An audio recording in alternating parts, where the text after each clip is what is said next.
29 de septiembre, mes de la Biblia, catequesis sobre la carta a los Hebreos. He dejado para el final esta carta antes de ingresar en el análisis del libro del Apocalipsis, porque si bien está colocada luego de las cartas de Pablo y también en la antigüedad muchas veces fue atribuida a Pablo, ya también entre los padres de la Iglesia comenzaba a existir la sospecha, y en algunos era una verdadera afirmación, de que si bien en esta carta no hay ningún pensamiento que no podría ser atribuido a San Pablo, el estilo, la manera de que está redactada, el vocabulario y la manera también de usar y de interpretar el Antiguo Testamento no corresponden a Pablo, no corresponden al apóstol de los gentiles. Esto fue afirmado, por ejemplo, por uno de los más grandes estudiosos de la Sagrada Escritura, por uno de los más grandes autores de los primeros siglos, llamado Orígenes, quien dice: los pensamientos son de Pablo, pero las frases y la redacción son de otra persona.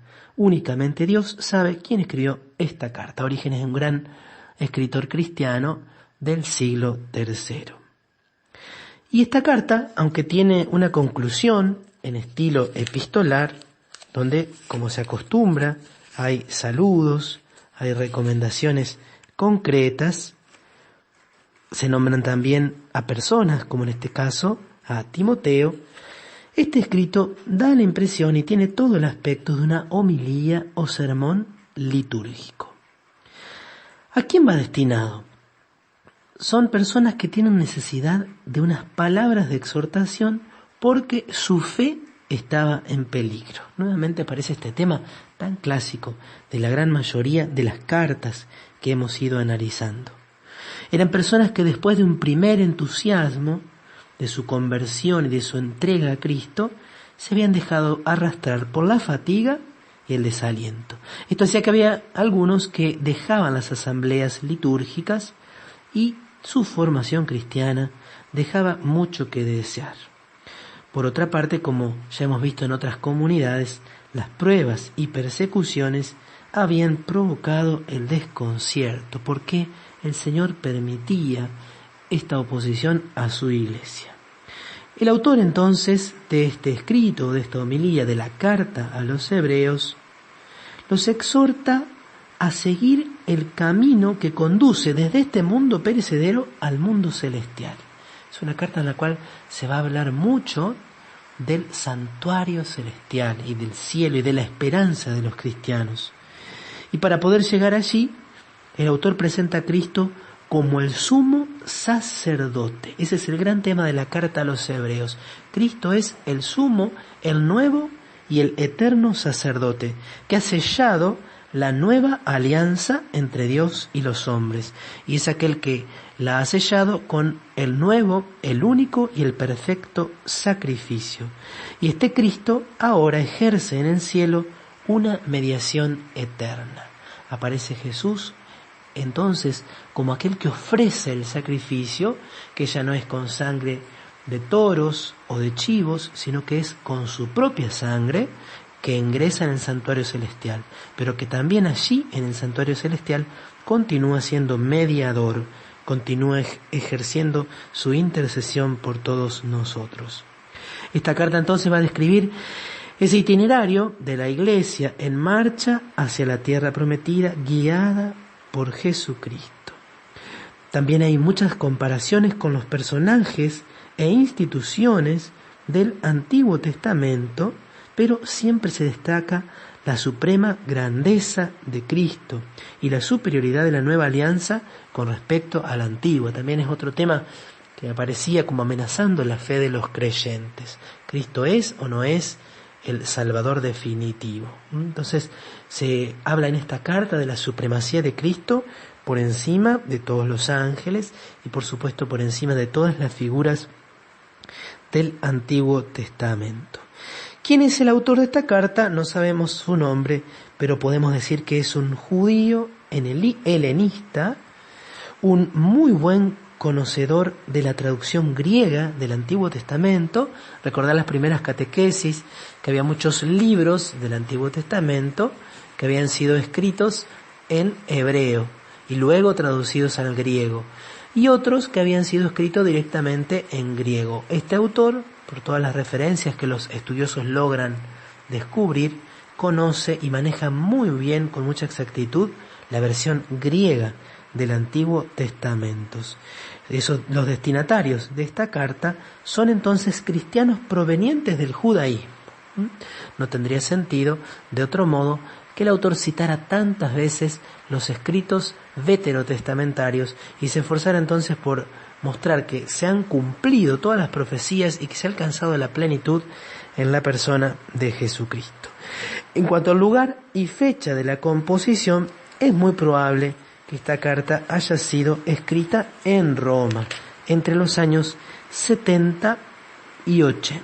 Así lo que se puede deducir de estas referencias que están, por ejemplo, en el capítulo 13, versículo 24, donde dice: saluden a todos sus dirigentes y a todos los hermanos de Italia les envían saludos. Como siempre, entonces, vamos a tratar de encontrar algunos de los pasajes más importantes o más sugerentes de esta carta. Indudablemente que uno de ellos es el breve prólogo, tan sustancial, casi podríamos ponerlo al mismo nivel que el prólogo del Evangelio de Juan.